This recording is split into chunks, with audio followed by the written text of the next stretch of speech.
এই দেখো এখানে একটা আম গাছ রয়েছে, আম ঝুলছে।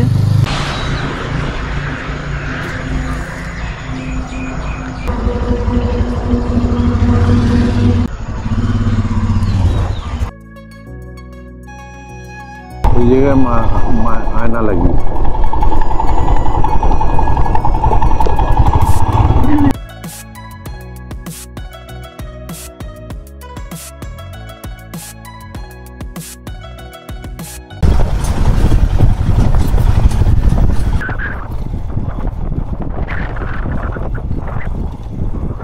গুড মর্নিং ফ্রেন্ডস, আমি এখন রয়েছি বেলটার বাসাহা, নেপালের একটা জায়গায়।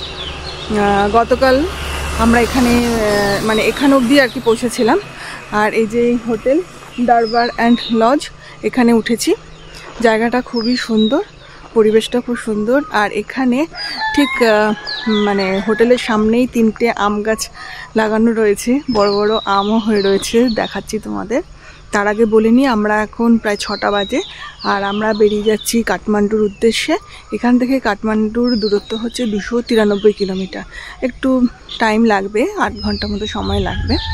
চেষ্টা করছি তাড়াতাড়ি যাওয়ার, দেখা যাক কতটা কি যাওয়া যায়। তো কাঠমান্ডু পৌঁছানোরই ইচ্ছে আছে, যাই হোক। আর এই হোটেলের বাইরের যে আম গাছগুলো সেগুলো একটু দেখাচ্ছি তোমাদের। এই দেখো এখানে একটা আম গাছ রয়েছে, আম ঝুলছে। তারপরে এখানে রয়েছে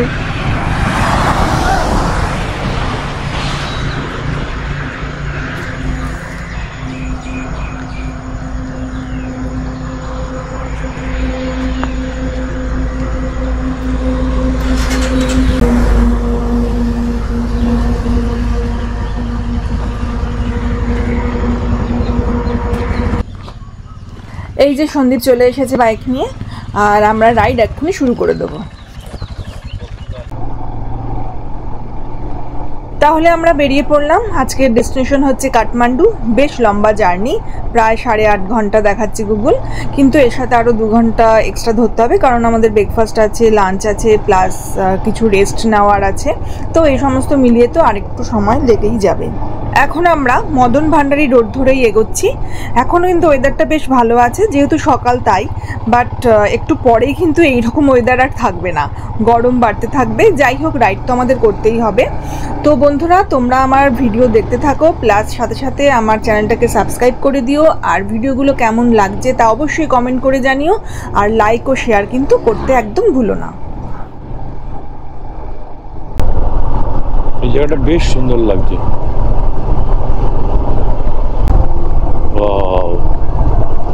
কি লাগছে,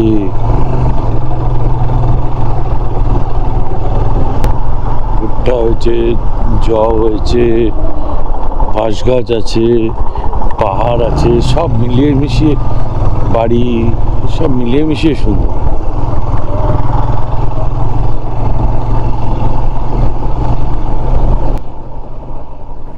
এখন তো আমরা মদন ভান্ডারী রোড দিয়ে যাচ্ছি, একটু আগেই আমি বললাম। এরপর গাইঘাটের পরে একটা রাস্তা বাঁ দিকে বেঁকে যাবে মতিগাধা বাজার লালনের দিকে, আর এই রোডটা সোজা চলে যাবে। আমরা এই সোজা রাস্তাটা ধরেই যাব। এই রোডে গাইঘাটের পর পড়বে রাজাবাস, তরিবাড়ি, বাগাপতি, দুধৌলি, রানীবাস, তারপর কামলামাই।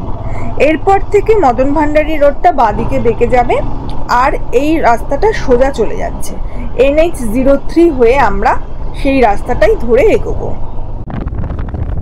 এতদূর পর্যন্ত প্রায় প্রত্যেকটা বাড়িতেই দেখছি আম গাছ আর লিচু গাছে ভরা, আর গাছে আম লিচু হয়ে রয়েছে। দেখতে কিন্তু বেশ ভালোই লাগছে, যদিও আমরা কিছুই পাবো না এগুলো।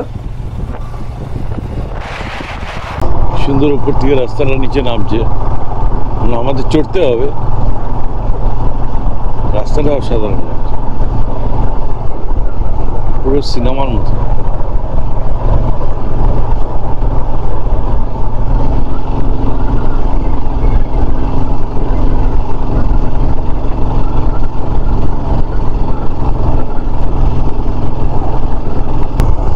পুরো নর্থের দিকে এভারেস্ট আমাদের এই মুহূর্তে, নর্থ সোজা একদম।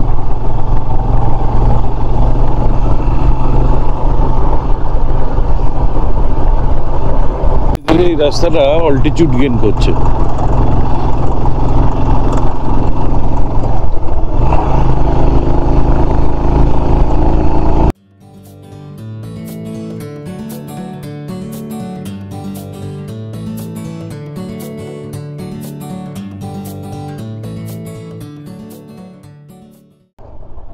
বাহ, এই রাস্তাটা দেখো, দুটো পাহাড় কেটে মাঝে রাস্তা, আর এখানকার বিউটিটাও কিন্তু বেশ অসাধারণ।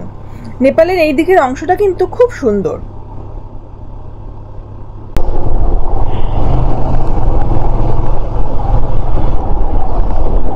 এখানেও বেশ আম গাছ রয়েছে, আর এই যে বাড়িগুলো দেখছো সেগুলো কিন্তু পুরনো ধাঁচের, মানে এইরকম বাড়িগুলো হচ্ছে এখানকার সাংস্কৃতিক নিদর্শন বলা যেতে পারে।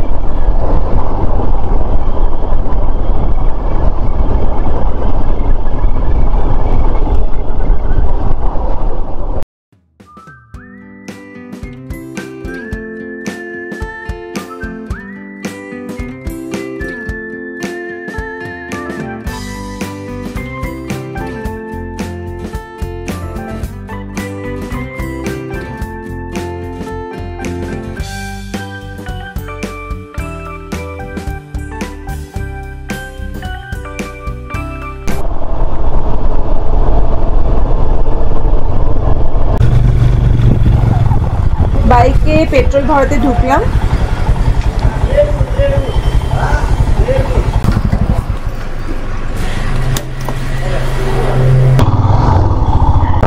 আজকে আমরা প্রথম নেপালের ভেতরে ঢুকে পেট্রোল ভরলাম, তার আগে ইন্ডিয়ার তেল চলছিল। এখানে পেট্রোল ভরিয়ে আমরা আবার রাইড শুরু করলাম, আর এখানে পেট্রোলের দাম হচ্ছে পার লিটার 158 টাকা, মানে নেপালি টাকা আর কি।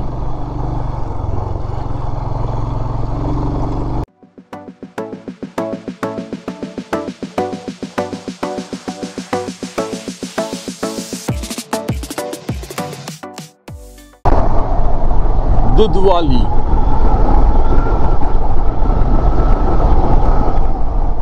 আমরা গাড়ির পেট্রোল ভরিয়ে নিলাম, এবার নিজেদের পেট ভরাতে এসেছি। এখন আমরা রয়েছি ডাকাহা বাজারের কাছে। তো এই রুটে, মানে এই যে নতুন পাহাড়ের রুটটাতে আসছি, এখানে কিন্তু খাবারের দোকান সেরকম কিছু নেই, আর যদিও বা আমাদের 2-3টে দোকান চোখে পড়লো, সেইগুলো বন্ধ, মানে এত সকালবেলা খোলেনি। তো যাই হোক, ওখানের এই রেস্টুরেন্ট হোটেল সর্বশ্রেষ্ঠ, এখানে খোলা আছে দেখলাম, খাবার পাওয়া যাবে বললো, তো এখানে ঢুকেছি ব্রেকফাস্ট করার জন্য। আজকের রাইডটা তো ভালোই হয়েছে, কিন্তু এখন আস্তে আস্তে গরম বাড়ছে, একটু তো কষ্ট হবে আজকে, কারণ জার্নিটাও খুব অনেকটাই বেশ। যাই হোক, আমরা খেয়ে নিই এখন, তারপরে রাইডে আবার কথা বলবো।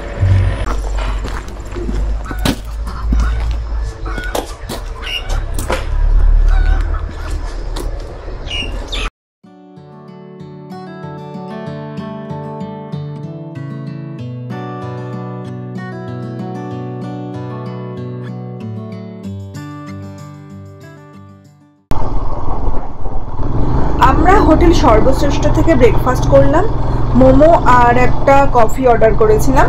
তো ব্রেকফাস্টের দাম নিয়েছিল হচ্ছে 480 নেপালি টাকা। সামনে আসছে রানীবাস, তারপরে বিমান পড়বে, আর এই বিমান থেকেই রাস্তা দুভাগে ভাগ হয়ে যাচ্ছে। আমরা ডান দিকে বেঁকে যাব, এরপরে কাটলে কালামাই হয়ে এগিয়ে যাব সামনের দিকে, আর বাঁ দিকের রাস্তাটা বর্দিবাস লালবান্দি হয়ে বীরগঞ্জের রাস্তার সাথে মিলবে। আর এই রাস্তা ধরে হেতোটা হয়েও কিন্তু কাঠমান্ডু পৌঁছানো যায়, বাট সেইখানে সময় কিন্তু অনেকটাই বেশি লাগবে। ব্রিজটা খুব সুন্দর জায়গা।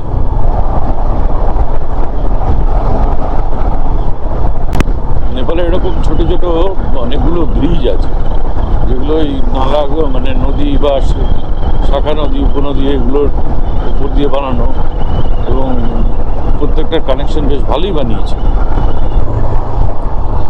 এই মোড়টা থেকে দুটো ভাগ হয়ে যাবে, একটা হেটোদার দিকে চলে যাবে, একটা কাঠমান্ডুর দিকে চলে যাবে।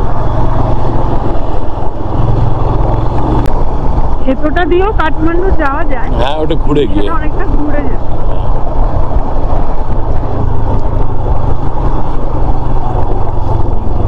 আমরা ডান দিকে চলে যাব, এটা হচ্ছে বিমান, বাঁ দিকে হেতোটা। না, হেটোদা এদিকেই পড়বে, কিন্তু হেতোদা গিয়ে আবার অন্যদিকে বেঁকে যেতে হবে। আমরা বিমানে ঢুকলাম।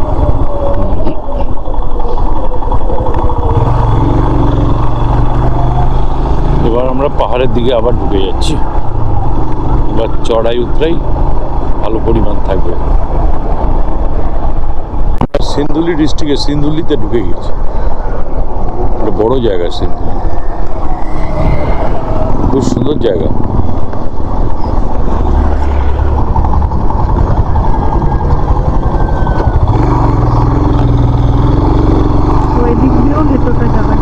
সিন্ধুলি দিয়ে হেঁটো ধরে যাওয়া যায়, আর এদিক দিয়ে সোজা বেরিয়ে গেলে কাঠমান্ডু চলে গেল। এই পাশটা দেখো, সুন্দর দেখো।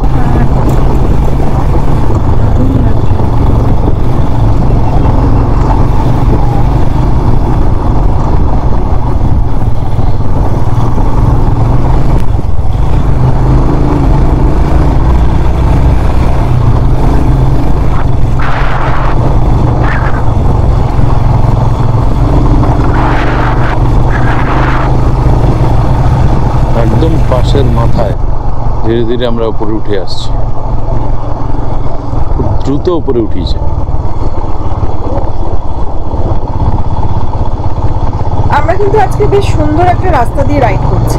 ওয়েদারটা এখনো বেশ ভালোই রয়েছে, বাঁদিকে পাহাড়, সবুজ জঙ্গলে ভরা অসাধারণ ল্যান্ডস্কেপ।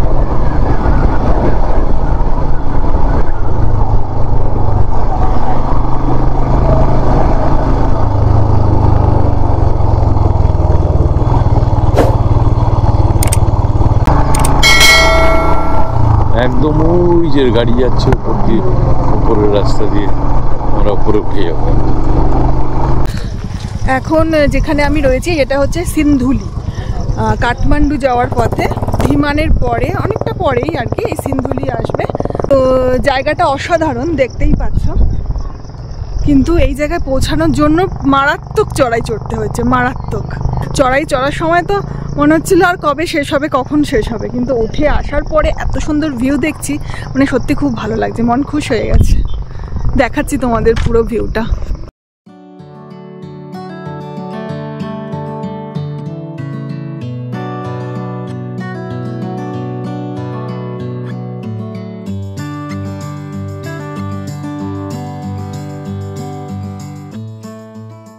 আর এইখানে অনেক দোকানও রয়েছে, কেউ ফ্রুট জুস বা যা ইচ্ছা খাওয়ার খেলে খেতে পারে।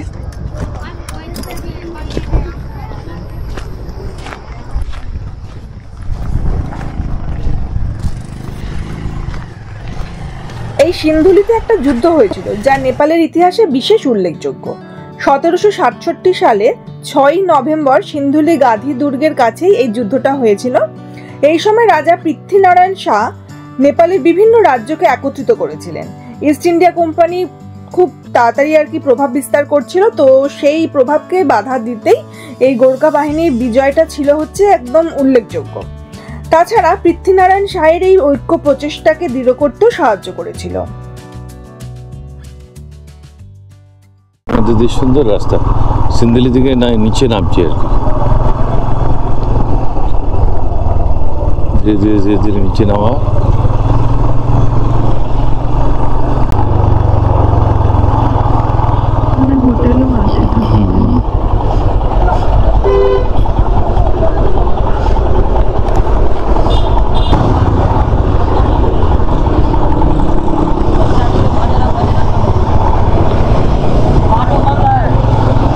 बंद है कि बोलते रास्ता बंद है हैं? इधर रास्ता बंद है। हाँ, काठमांडू काठमांडू जाने का रास्ता, काठमांडू जाने का रास्ता, काठमांडू जाने तो आप इधर गोलखा से जा सकते हैं। हाँ, दारीकोट होके। दारीकोट ये वाला खराब है, ये खराब है, ये 8-9 घंटा लगेगा। ओ, यहाँ से जाने से हो जाएगा? जाएंगे तो आप 3 घंटा लेट पहुँच जाएंगे, लेकिन पहुँच जाएंगे। 3 घंटा लेट? ये रास्ते से जाएंगे तो वही समय से वही हाँ।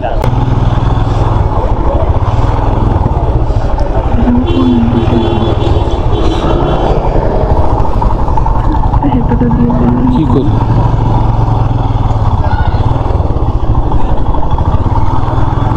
ये वाला रास्ता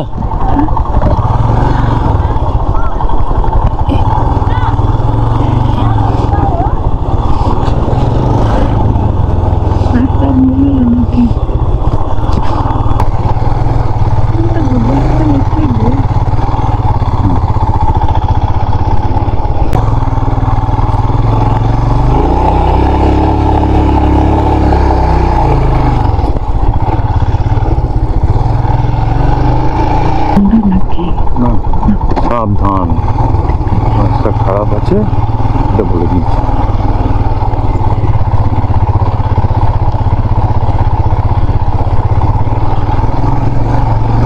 অনেকটা মুক্তিনাথ যাওয়ার পথে যে রাস্তাটা সেটার ক্যারেক্টারের সঙ্গে অনেকটা ম্যাচ করে।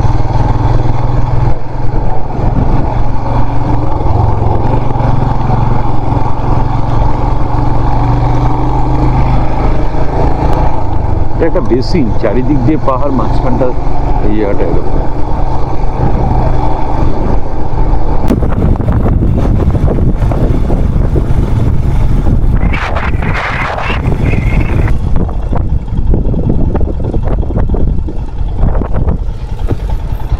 সিন্ধুলি থেকে ঘন্টাখানেক আসার পরে এইরকম একটা জায়গায় একটু রেস্টের জন্য দাঁড়ালাম। ওখানে কিছু দোকান আছে, ফ্রুট জুস বিক্রি হয়, তো ফ্রুট জুস খাবো, খেয়ে তারপরে আবার বেরিয়ে যাব। আসার সময় ডান দিকে যে রিভারটা পড়ছিল সেই রিভারটা হচ্ছে সানকোসি রিভার, আর এখান থেকে দেখা যাচ্ছে না রিভারটা। তবে কালকে নাকি এখানে খুব মানে বান এসেছিল, যার জন্য ধস নেমে রাস্তা বন্ধ হয়ে গেছিলো, এখন খুলে দিয়েছে। তো ওখানে বলছিল যে রাস্তা বন্ধ আছে, সেটাই আমাদের একটু ভয় লাগছিল, কিন্তু এখানে অনেকেই বললেন যে না, রাস্তা এখন খোলা আছে।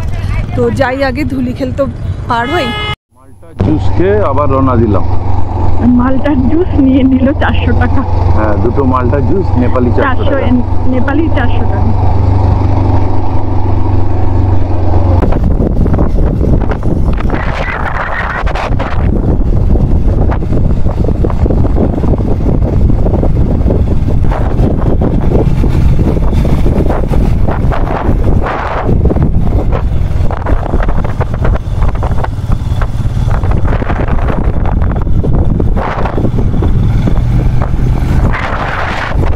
এই জায়গায় আয়না লাগিয়ে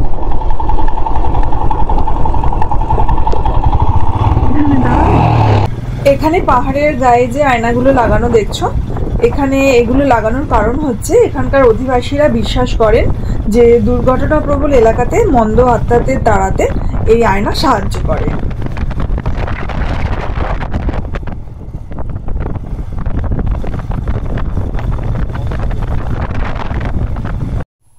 30 কিলোমিটার একটু খারাপ রাস্তা থাকবে, কারণ এখানে বন্যা হয়ে রাস্তা পুরো খারাপ করে দিয়ে গেছে।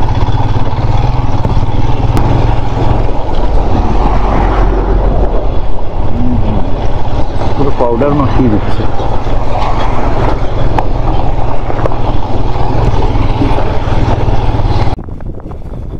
এই দেখো কি বিভৎস জ্যাম, একদিকে তো খারাপ রাস্তা, তার উপরে এই জ্যাম।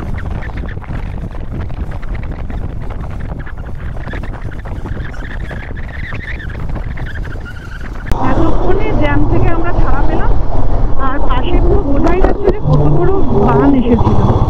এখনো রাস্তা ভালো খারাপ মন্দ মিশেই থাকবে। খারাপ আছে, রাস্তা খারাপ আছে, কিন্তু জ্যামটা কেটেছে, এটাই কপাল ভালো আমাদের। ভয়ঙ্কর জ্যাম ছিল, জ্যাম।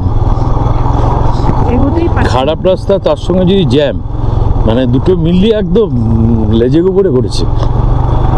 আর তার মধ্যে লোকাল বাসগুলোর হর্ন, মানে সে ভয়ঙ্কর হর্ন।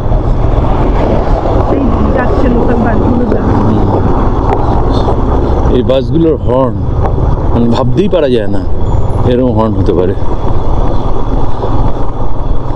ও কি ধুলো ওড়াচ্ছে, পাউডার কোম্পানি পুরো।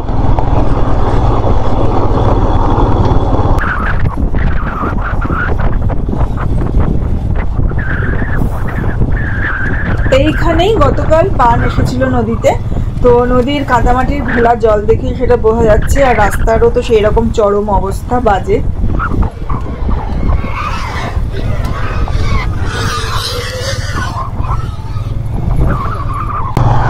ওই বাড়িটার তলাটাও অনেকটা খেয়ে গেছে।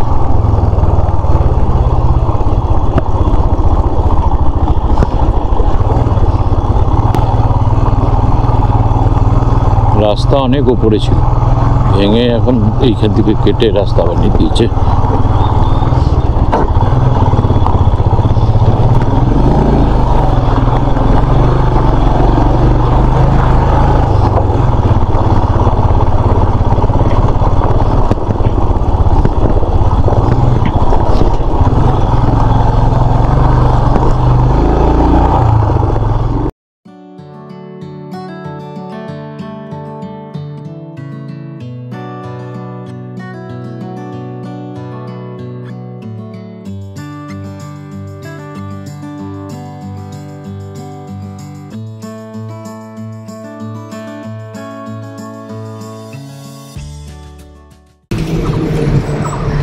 এত ক্লান্ত দুজনে যে ফানটা পেয়ে আর দেরি সহ্য হলো না, আগেই বোতল খুলে ঢকঢক করে খেতে শুরু করে দিয়েছে। ছবি তোলার সুযোগ দিন। আসলে সত্যি দুজনে আছে খুব ক্লান্ত, মানে লাস্টের 25 কিলোমিটার এতটা ভুগিয়েছে যে কিছুটা যে গিয়ে একটু রেস্ট নেব তারও উপায় নেই। মানে চলতে চলতে সব গাড়ির সাথে চলতে চলতে আর কি বেরিয়ে এসেছি। সামনে আবার হাই রোডেও আবার একটু আছে, যাই হোক তবে আজকে চেষ্টা করছি একদম কাঠমান্ডু ঢুকে যাওয়ার।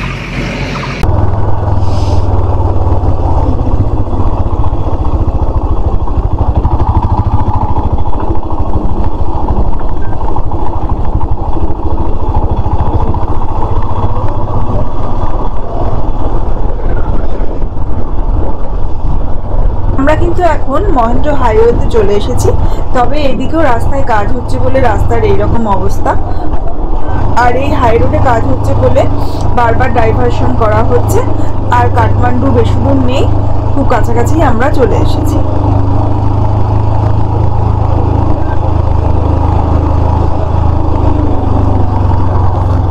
অ্যাট লাস্ট সন্ধে 6টা বাজে আর আমরা কাঠমান্ডুতে পৌঁছেছি। এখানেও আমরা booking.com থেকে একটা অ্যাপার্টমেন্ট বুক করেছি, তো সেটার বাইরেটা আমি পরে দেখাবো। একদম ঢুকে গেছি, ঢোকার সময় ভিডিও করার মতো পরিস্থিতিতে ছিলাম না, তো ঘরগুলোকে দেখিয়ে দিচ্ছি। ঘরগুলো দেখো তোমরা, মানে এত ক্লান্তির পরে এরকম ঘর পেলে সত্যি আর কিছু লাগে না। আর একটা কথা, আমরা আসার পথে আবার রাতের ডিনারের জন্য সমস্ত কিছু বাজারও করে নিয়ে এসেছি, দেখাচ্ছি ঘরগুলো।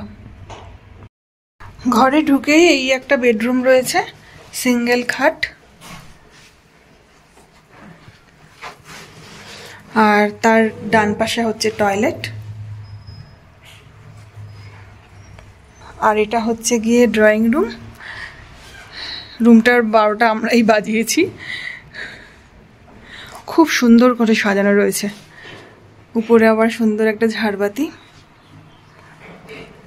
এইদিকে ওদের কালচারাল কিছু জিনিসও রয়েছে, খুব ভালো। আর এইদিকে একটা বেডরুম, আরেকটা। খাটটা দেখেছো? দারুণ। এইদিকে জানলা রয়েছে, আর এইদিকে হচ্ছে কিচেন। ওইদিকে যে ডোরটা, ওটা আরেকটা টয়লেট। কিচেনে সমস্ত ফেসিলিটি রয়েছে, মাইক্রোওয়েভ, ফ্রিজ, ফিল্টারের জল, এইদিকে গ্যাস, এইদিকে ব্যালকনি, এইদিকে ব্যালকনি রয়েছে। সত্যি খুব সুন্দর পেয়েছি রুমটা। আর এখন পুরো রেস্ট নেব, রেস্ট নেওয়ার পরে তারপরে তোমাদের সাথে আবার কথা বলছি। বন্ধুরা, আমাদের ডিনারের ব্যবস্থা এখন চলছে। আমি কেটে রেখে এসেছি, এখন সন্দীপ রান্না করছে, চলো দেখাচ্ছি তোমাদের। এই যে তোমাদের দাদা রান্না করছে,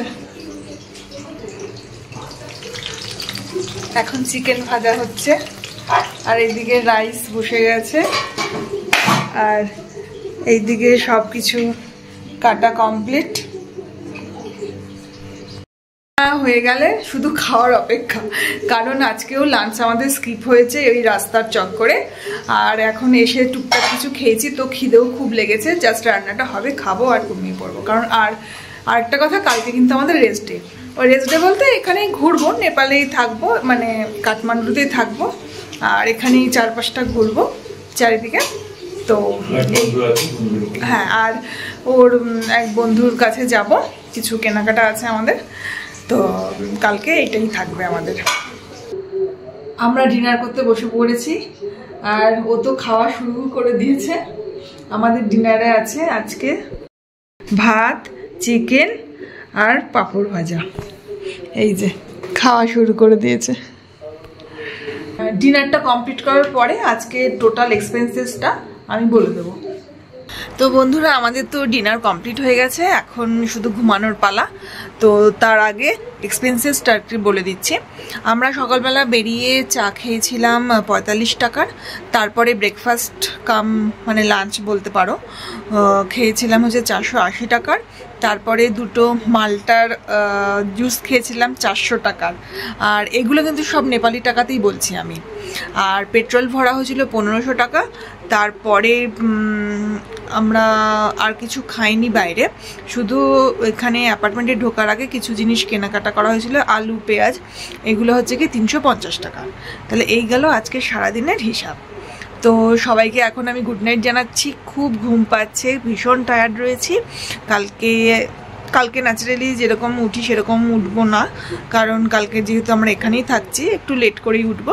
তো কালকে আবার দেখা হবে, ততক্ষণ গুড নাইট, বাই বাই। আর তার আগে অবশ্যই আমার চ্যানেলটাকে সাবস্ক্রাইব করে দেবে আর ভিডিওগুলোকে লাইক ও শেয়ার করবে।